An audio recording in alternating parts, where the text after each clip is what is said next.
Well, the top side streets are a dangerous place, so you better tune in to a credible face like this one. Yeah, this one. And you know he's not alone, and they're coming in hot. We got a Lake so Stan and a guy who really likes baseball. I don't know why he likes baseball.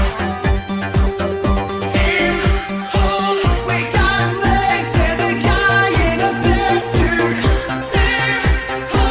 We're making money up YouTube clips, big ticket flips. We got potential to grow. He's in the NBA. What else can I say? You gotta get in the know. Even Washington's inside game. Live talking flag. Why are you selling so low? Those Canadian bacon and friends. Fun never ends. Come on and get on the show.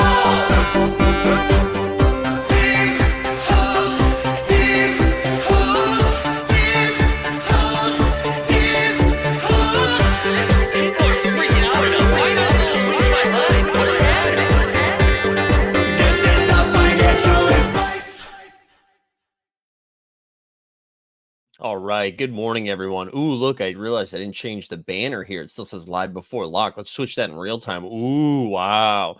Welcome back. We get some March 5th fast break content coming at you. Our first look, as always, if you have not signed up for the VIP, you can find it. I believe it's the first link in the description. That'll get you to the alpha content. And listen, sometimes you might think it's not worth it, but yesterday it was a little bit worth it because by the time we did our afternoon show, we had the projections. We also knew what the Grizzlies situation looked like, which got you Luke Kennard. And Luke Kennard, who ended up being one of the best plays of the night, went 6 for 9, which was great. Also bailed you out a little bit if you did play Keontae George, who was a great play, then was questionable, so made me nervous. Does not get ruled out, plays like a minute, and then is like taken out for the game because he was too sick. But hopefully you rolled out Anthony Simons looked good. I forget how many Simons ended up actually getting last night. Let's double check that quickly here. Simons, because I know he had a monster game going 34 and 14. He went 5 for 13 from 3. I know Cam Johnson knocked down 3. And so if you played Luke Kennard and Anthony Simons started there, that gets you 2 extra. That gets you 5 extra 3s. So even if you had Keontae and you rolled him out, you were in pretty good shape. Kobe White went off. D'Lo went off. So definitely recommend signing up for the VIP, because it's good for me, but it's also good for you, Tonight, what are we looking at here? 20 free throw makes and 25 free throw attempts. A little bit tricky, especially for the first look, because Underdog doesn't always have free throw props up this early in the day. But we have a 9-game slate tonight. You see Boston playing Cleveland. One thing to note here, Donovan Mitchell already ruled out for not only tonight, but the next 2 games with some platelet stuff going on. We've got Magic against the Hornets. We got Philly against Brooklyn, Detroit against Miami, A-Town down, Atlanta against the Knicks, but we don't know the status of Brunson, who's questionable going into tonight. New Orleans at Toronto, San Antonio at Houston, Indianapolis at Dallas with Luka with a Q tag, and then Phoenix at Denver. So I'm going to switch on over to Underdog, see what we can find over here as we begin to build here. So the builders are builders. Let's see what we've got here, because Paulo was the guy that I wanted to start with. I just wanted to see if we have any. Let's see if there's anything that says, if we type in FT, does that give us anything? Or what about free? No. All right. So we're not going to get anything like that. So let's just target a couple of guys. So Paulo Banchero is set. His over-under for points is, we see 33.5 points, rebounds, and assists. No straight points here. I'm not seeing any straight points, but it's 12.5 rebounds and assists, which means it's looking at like 21 point. Wow, I would absolutely take the over on points here. 21.5. Yeah, absolutely. Against Charlotte, I really like that matchup. Paulo gets to the line quite a bit here. I'm going to go to Basketball Reference while we're looking this up and pull up some free throw attempts. Excuse me. The leaders in free throw attempts here. Let's see if we can get that full list so we can get a sneak peek at it here. Free throw. Sorry, again, I thought I had this pulled up already, and instead you're just going to hear me vamp a little bit. All right, free throw attempts here. So we look at some of the leaders. All right. So obviously Giannis SGA at the top of the list. That doesn't matter. They don't play. Paolo is fifth in the league in free throw attempts. So really good matchup against Charlotte. I really like this environment. I don't know where else you are planning on using Paolo. I think tonight is a really great opportunity. It's probably the only spot that I'm really interested in.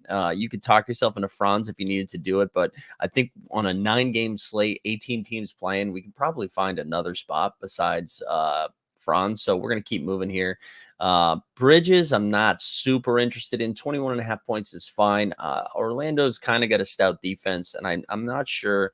Miles, let's see. Miles is like 81st. It's not like he's going to the line quite a bit. So I don't think you need to reach for that. I think I'd probably just keep moving and not touch anybody on Charlotte here. Brandon Miller, I guess you could talk yourself into, but Miller's more of a shooter than he is anything else. He's 116th in the league in free throws. So I don't think we need to go down to the Brendan Miller route. Let's keep it moving, though. The Celtics, Tatum's at 28.5 points against Cleveland. Really good matchup. I think Tatum's probably one of the better plays tonight because you know he's going to get to the line. He's 11th in the league in free throws. So I absolutely think you can get to Jason Tatum. Jaylen Brown's 46th in the league in free throws, in free throw attempts. So I think you can talk yourself into Jaylen Brown if you needed one more guy. But honestly, I think I'm just going to Tatum and then I'm going to move on out. I don't think you need to force it any more than that. Let's see. And I don't think I need anybody else from the Celtics. Garland, Mobley, and Allen. I don't think with no Donovan Mitchell, that's somebody I would have been interested in. Garland, I don't think it's necessary. Jared Allen's 51st in the league in free throws. He's made 200 or he's gone to the line 214 times, made 156 of them. No, it's too thin. I think honestly from this game, I think so far it's Paolo and Tatum, and that's it. So that gives us two. I don't think you should do Mobley or Allen. Porzingis, it's not necessary.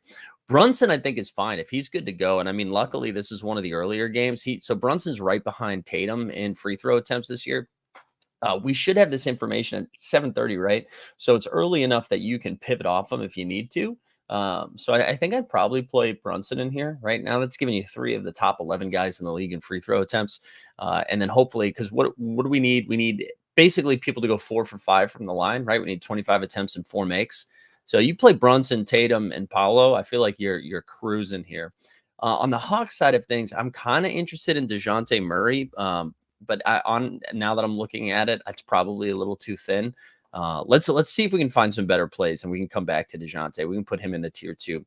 Maxey, man, I've been watching a lot of Sixers lately, and it feels like he just does not get to the line that much. But looking at it, he's 22nd in the league behind Jokic and Bam, but ahead of Rudy, Sexton, and Jeremy Grant, Julius Randle. So Maxey, let's put him on the short list here for a tier 4, Jesus, for player 4.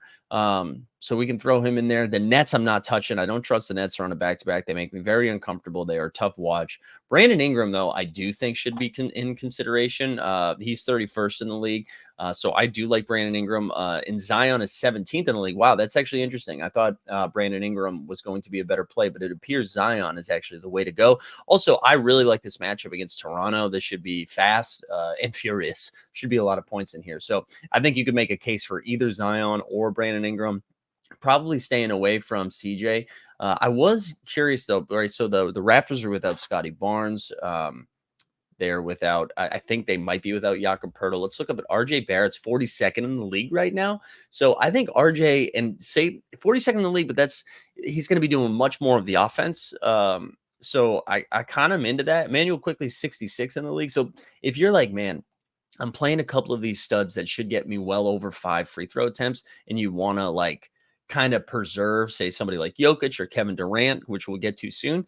I think you could like play an RJ, or Quickly's probably a little too thin, but an RJ, and then go with like Zion paired up like that or something. Kelly Olynyk is going to be not a fantasy play. Well, actually, no, we're not going to do Kelly Olynyk. I just will say if Jakob Poeltl is out, KO is going to be doing a lot more. When we look at the Pistons here, I mean, Cade Cunningham's probably the only one in consideration. He's 49th in the league in free throw attempts, been far more aggressive last couple of weeks. I don't think I want to do anything else from Detroit. Obviously, Jimmy Butler, if he's good to go, is going to be a solid play. He is 16th in the league in free throws, and Bam is 21st in the league in free throws. So both Jimmy and Bam absolutely in play. We get to Spurs in Houston. I'm not really sure. Like, how many times does Wemby go to? Wemby's 36 in the league in free throw attempts. That's fun. Fred VanVleet, 77. Nope, can't do it. What about Şengün? Şengün's 19. So there you go. Şengün, though, I will caution, has been playing kind of saucy. And by saucy, I mean bad basketball. But he's definitely in consideration. Then we get to Dallas and Indianapolis. Luka and Kyrie. Those are the guys. I'm not touching Indiana. Pacers have looked pretty bad. Siakam, I guess you could talk yourself into. What's Siakam actually in the league? Siakam is 27. So there you go. If you need like a tier 2 guy to round out, Siakam's fine. But Luka, Kyrie, Siakam. I'm only really interested in Kyrie if Luka sits, if I'm being honest. But if Luka's playing, I don't think I want to throw Kyrie in there. And then we get to the last game of the night, which will be a fun one. Denver versus Phoenix. Obviously, Jokic, we already mentioned him. Kevin Durant. Where's Durant? I'm not sure if Booker's been already ruled out yet. Kevin Durant's 14th in the league. Jokic is 20th in the league. What about Jamal Murray? Jamal Murray, 95th. Okay, so it's probably just KD and Jokic. Booker is 13th in the league, but I don't know. Like, he missed the last game. He doesn't have a line here, so I'm assuming he's out based on this. What about Bradley? I mean, Beal's going to show up way down low. What did Beal do this last game? I'll check out one more thing here. And then we'll get out of here. But let's see. So Sunday, the Suns played the Thunder without Booker. Beal went for 31 and 6. He played 34 minutes, went 8 for 10 from the line. So I'm not saying that they can duplicate that, but that's somebody you could put into consideration, I think. So if you're looking for the late game, Beal, I'd rank them KD, Jokic, Beal in that order. But I don't think you have to get too weird tonight, right? Again, 18 teams are on this slate. We listed a bunch of like really good plays without having to get weird. But that'll do it. And again, if you're a VIP, we'll be back probably around 2 or so. And we'll look at the projections from Momentum Labs, try to see where, like, if anything popped this afternoon once we get projections and injury news and stuff like that. But hope you guys crushed last night, the 3-pointers. Best of luck today. We will see you later. Well, the top shot streaks are